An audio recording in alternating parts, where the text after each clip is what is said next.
नालासोपारा की इस जघन्य हत्याकांड में कई अनसुलझे सवाल हैं जिस पर पुलिस को अभी काम करना है।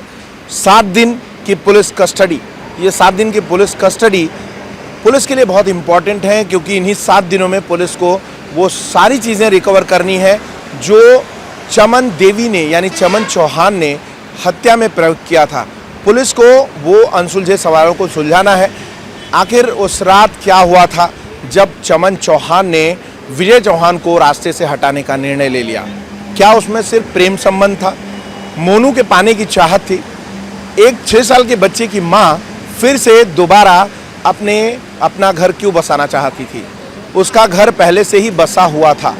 इसके बावजूद 6 साल के एक स्मार्ट बच्चा उसके पास 6 साल का है। परिवार अच्छा था, पति कमाता अच्छा था, बावजूद इसके आखिर उसको किस चीज़ की तलाश थी? मोनू शर्मा क्या वो दे सकता था? 20 साल की उम्र में मोनू शर्मा उसको क्या दे सकता था जिसको देखकर उसने अपने पति को रास्ते से हटा दिया? ये सबसे बड़ा सवाल। इम्पॉर्टेंट ये कि उसको रात में, उस रात को 1 या 2 तारीख की रात को आखिर उसके घर में क्या हुआ? आगे की बात करें तो अगर उसने अकेले मारा है तो एक ताकतवर आदमी को एक बारीक सी महिला, पतली दुबली महिला अकेले कैसे ठिकाने लगा सकती है? तब जबकि वो आदमी मेहनतकश मजदूर था।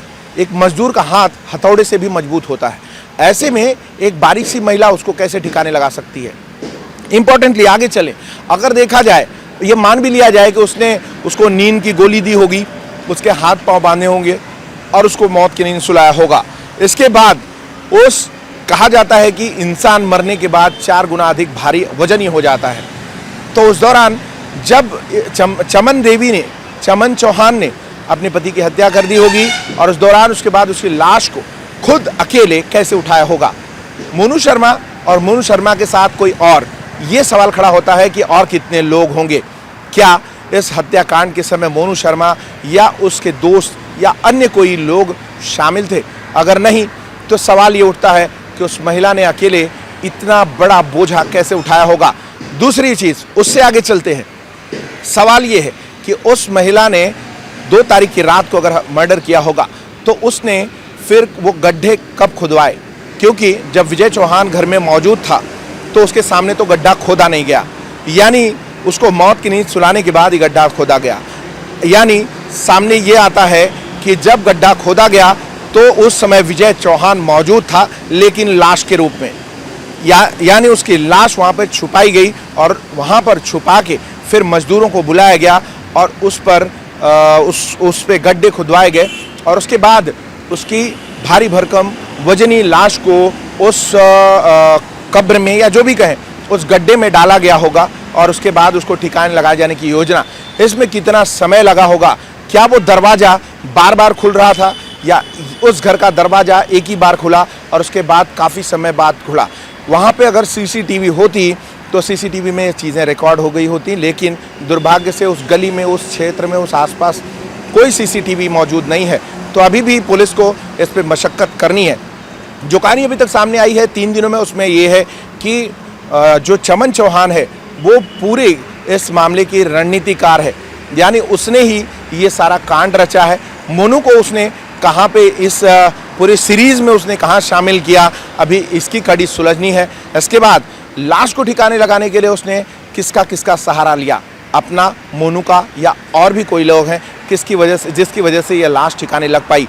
अगर आप लाश जो फ़ोटो निकाली गई उस फोटो की बारीकी देखेंगे तो वो आदमी जो है उसका शरीर जो है उसका ऐसा मुड़ा हुआ था, मैंने फ्लैट नहीं था, वो पूरा मुड़ा हुआ था सी के आकार में। तो ऐसा आकार उसका बना ये इसलिए क्योंकि उसकी लाश को काफ़ी समय तक उसी अवस्था में रखा गया, जिसके बाद वो लाश ठंडी हुई और उसके बाद वो अकड़ गई। अकड़ने के बाद उस पोजीशन में आ गई। तब जिन लोगों ने भी इसको उठा के गड्ढे में डाला होगा उन लोगों ने काफ़ी समय बाद डाला होगा, क्योंकि लाश तो टेढ़ी ही दिख रही है और मुंह के बल अंदर गड्ढे में डाली गई है। तो ये जो क्राइम हुआ है, अब आप देखिए 2 तारीख से फ़ोन बंद है, उसके बाद इसके जो परिवारजन है विजय चौहान के वो उसको ढूंढना शुरू करते हैं। 2 तारीख के बाद 5 तारीख आता है, 6 तारीख, 7 तारीख, उसके बाद इन परिवार की जो तेज़ी से खोज चालू हो जाती है और तेज़ी से खोज में 5 से लेकर 19 तारीख तक दिन आता है। इस बीच चमन चौहान अपने वो सपने पूरे करने के लिए दौड़ भाग करती रही और सारे जो बैंक अकाउंट्स हैं, इसके साथ गहने हैं, उसके ज़मीन के कागजात हैं, वो सारा वो समेटने में लगी थी।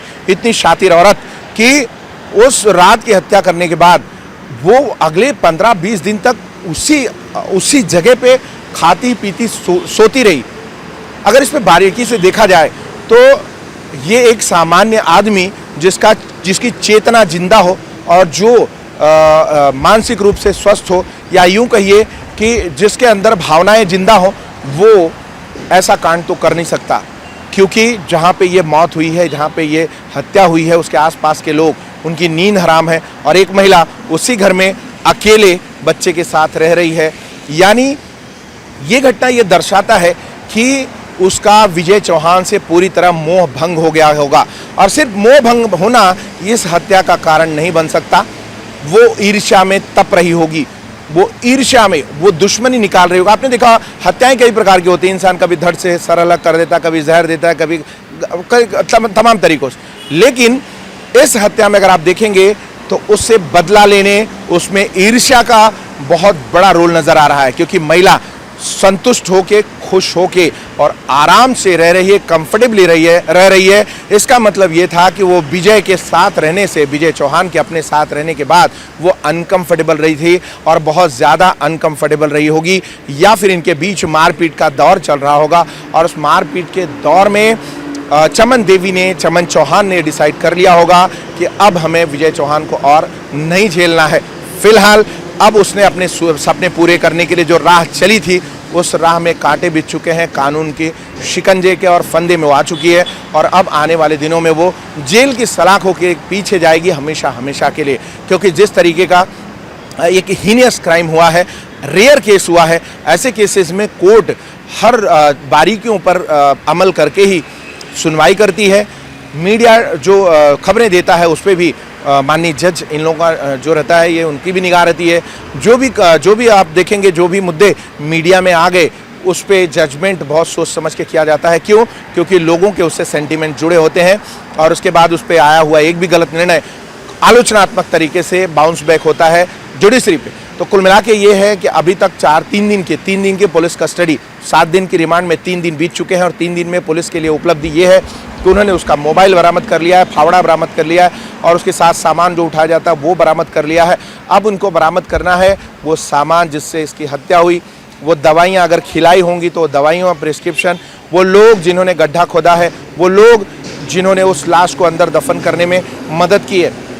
ऐसे तमाम पहलू हैं जिस पे अभी भी बारीकी से नज़र बनाए हैं हम लोग। और ये देखना ही होगा कि आने वाले दिनों में इसका खुलासा और ये पूरी घटना किस दिशा में जाती है। अब आखिर में ये कि इस हत्याकांड का राजदार कौन कौन है, इस हत्याकांड में मेन भागीदार कौन है और कौन कौन सहयोगी हैं, कौन कौन सहकारी हैं, ये समुद्रा देखना बाकी होगा। तो इस पे आप नज़र बना के रख दिए। पीछे जो हमने पिछले 3-4 मिनट में आकलन किए हैं, उस पर पुलिस कई तथ्यों पर सबूत जुटा रही है और जुटाने की तैयारी में है और आगे भी लेके जा रही है। अभी मोनू शर्मा को उस जगह पे ले जाया गया है जहाँ पर वो रात बिताई थी उसने, उस लॉज में अभी पुलिस सबूत ढूंढने गई है। देखना ये होगा कि वहाँ से पुलिस को क्या हासिल होता है, उसका अपडेट हम आपको आगे के एपिसोड में बताएंगे। तो बहुत ही पैनी नज़र मेट्रो सिटी समाचार के इसके इस अपडेट पर है और आप भी उतनी ही तल्लीनता से हमारे साथ जुड़े हैं, इसके लिए आपका धन्यवाद। और आगे की खबरें हम आपको लगातार दिखा रहे हैं। फिलहाल अभी के लिए इस एपिसोड में इतना ही। हमसे जुड़े रहने के लिए सभी का धन्यवाद, आभार। देखते रहिए मेट्रो सिटी समाचार।